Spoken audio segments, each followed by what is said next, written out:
Ассаламу алейкум достор, кандай турасыздар? 18 январь. Бизге Руслан энем келип калыптыр. Ассаламу алейкум, кандай Руслан, жакшыбысыздар? Жакшы. Русланды мен көптөн бери тааныйм. Кыргызстанда жүргөндөн бери тааныйм. Андан кийин Европага барып 1 жыл иштедиң, Бир жыл. 1 жыл тракт иштедиң. 8 ай иштедим. 8 ай иштеди. МWда дагы чогуу иштеп калганбыз. Анан азыр болсо мыякта чогуу иштеп атабыз. Жакта да 8 ай иштедим. Каякта? МWда. МWда 8 ай иштедиң бе? Бизде болсо канча иштедиң? Ополдо. 3 ай иштедим. 3 ай иштедиң, Октябрдын аягында келем. Азыр январдын аягы. Январдын аягы. Руслан инибиз МWда чогуу иштеп калганбыз. Анан бул жакта 3 ай болуптур. Синсинатиден чалып калдың, Мага жумушка кириш керек деп. Анан 25-жылкы трак бергенбиз. Арендага алып иштедиң го, 1400дөн. Эми айтып бербейсиңби, кандай болуп атат, иштери кандай болуп атат, гросстору кандай болуп атат? Жалпысынан негизи жакшы болду, жумуш жакшы. Бул жакта гросстору ошол канча 10 миңден өйдө болуп атты да. Эң начар болгондо бир жолу 8 миң болуп калды. Калганды ошо 10 миң, 12 миң, 14 миңге чейин мен груз жаптым. Ошо негизинен жакшы болду. Жакшы. Мындай жаткырган жок. Негизи мындай эс алып калып аттык. Бир күн эс алып калып аттык. Бирок эмеси гроз жана кымбатыраак болгон үчүн жуманткы жаап кетип атты да. Азыраак айдап, бирок жакшы груз жаап аттык. Сиздики деген азыр деген жалаң эме почта менен иштеп атасыңар да? Почта, USB. Жеңил жүк. Жеңил жүк. Негизи трака жакшы мындай. Эң оору канча паунд алдыңар? Эң оору.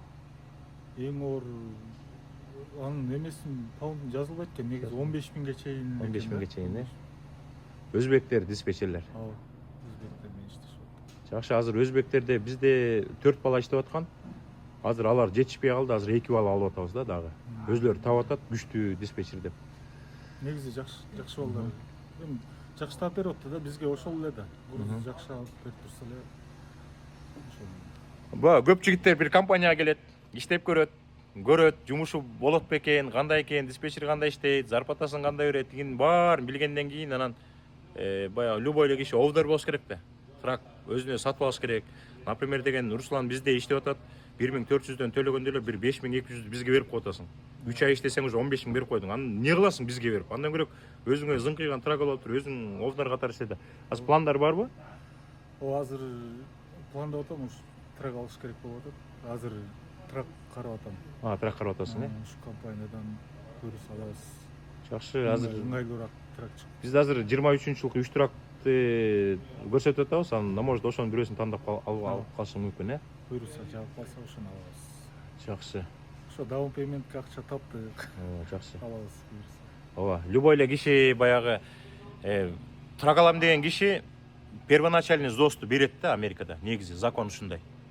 Анан Руслан деле иштеди, мына 3 ай иштеди. Азыр канча бир 40 миңдей, даун пеймент бар. Бизде азыр 23-жылкы жакшы трактор бар экен, банктын астатагын көрүп атабыз. Кетип 71 деме болуп калат го дейм. Ошону көрөбүз, башка трактор болуп калат. Же болсо сиздер деле айтсаңар болот, кээ бирөөнүн тың трактору бар да, чынбы? 23-жылкы, 24-жылкы тракторуңар бар. Анан ошону, например, азыр 40 миң бар да, 40 миңди азыр берсе, калганын акырындан төлөп бүтсүн деген бир 300 бирдеме миң жүргөн тракторуңар болсо кайрылсаңар болот. Анткени азыр да кээ бир мекендештер кетип атасыңар да, Кыргызстанга кетип атасыңар, бирок чек-чейген трак алып койгонсуңар. Анан биз өзүбүз компания жоопкерчиликти алып айына 4 миң доллардан алып берип турабыз да. Например, азыр Руслан 40 миң берет, силердин чек-чейген 23-24-жылкы трагыңар болсо, айына 4 миңден анан зарплатасынан кармап туруп берип койгонго мүмкүнчүлүк бар. Жакшы, ийгилик каалайбыз. Ана эми кечке иштеп жүрө бересиңби эмеде? Эс алда. Үй бүлөң келди? Биякта. Качан келди?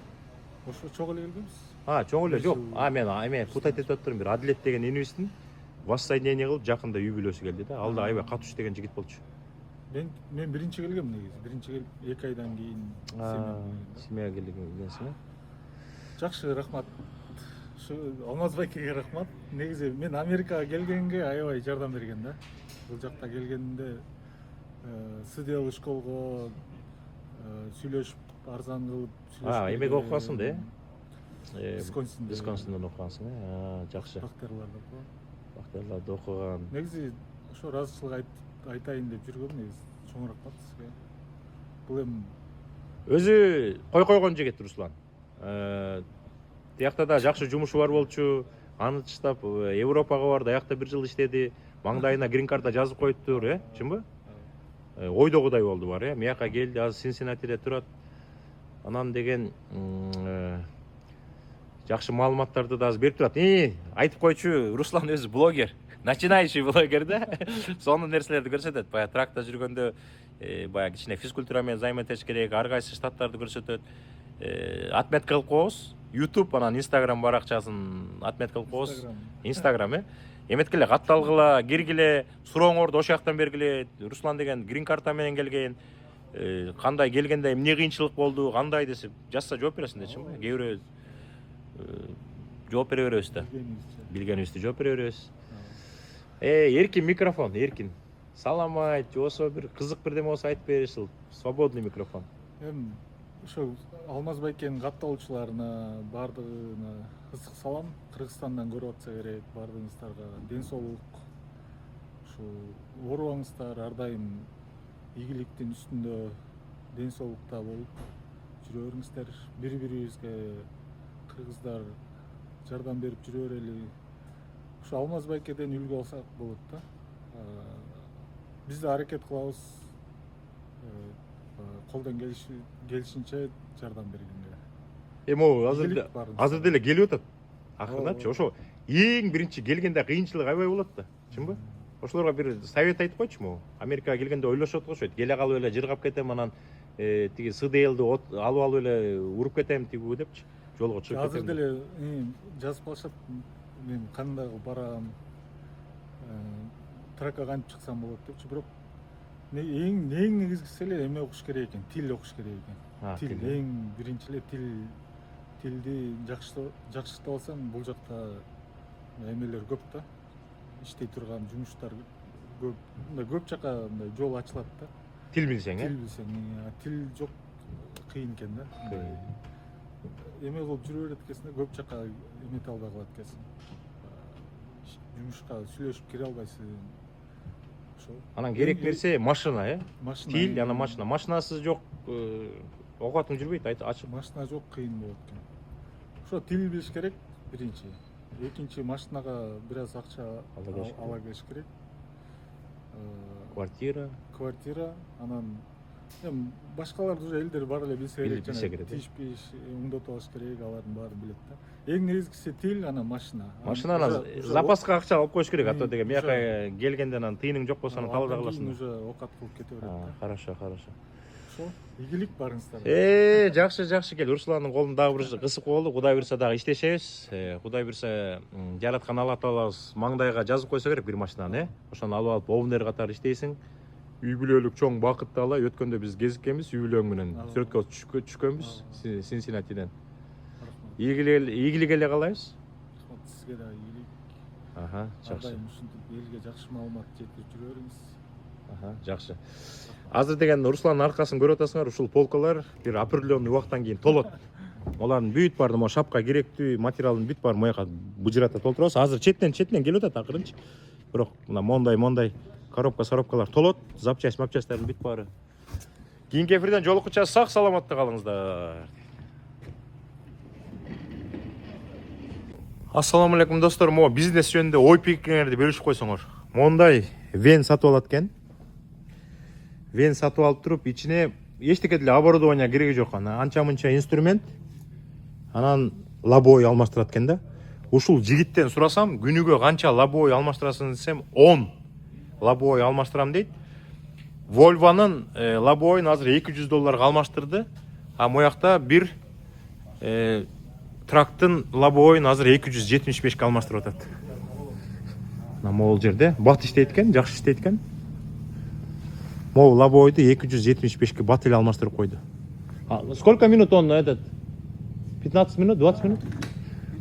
15 минут, 15 эле минутта алмаштырып койду да. Анан кандай оюңар, ушул кандай бизнес? күнүгө 10 лобовой алмаштырса, Volvo'ныкын 200'дөн, Freightliner-дикин 275'тен. Ой пикир жазып койгула. Азыр артында көрсөтөм. Эч нерсе жок ичиндечи. Анча-мынча инструмент, анан өзү дагы здоровый бала экен. Тарс көтөрүп барып алмаштырып, эскисин. Моларды эмне аласыңарса, муну эчтек кыла албайбыз дейт. Сыныктардын бүт баары мусорго, гарбичке кетет дейт. Көрдүңүздөрбү? Мондай эле стойка жасап коюптур. Жаңыларын тагат экен. Жаңылары каякта? Молар жаңыларбы? Бияка эмне жаңылар ушак эле коюп койгон да. Могу четинин баары жаңы экен да, мондан баштап эле эскилер экен. Ушундай ой пикир жазып койгула. Кандай бизнес? Ошондо где-то 2,5 миңге күнүгө гросс жасайт экен да, гросс. Ошонун канчасы? Жарымы пайда болобу күнүгө? Ошондо $1000 же $500? Ким иштеп көрдү эле? Биз дагы ушундай бизнести да жасасакпы деп ойлоп атабыз да. Кандай деп ойлойсуздар? Көп келет бизге балдар.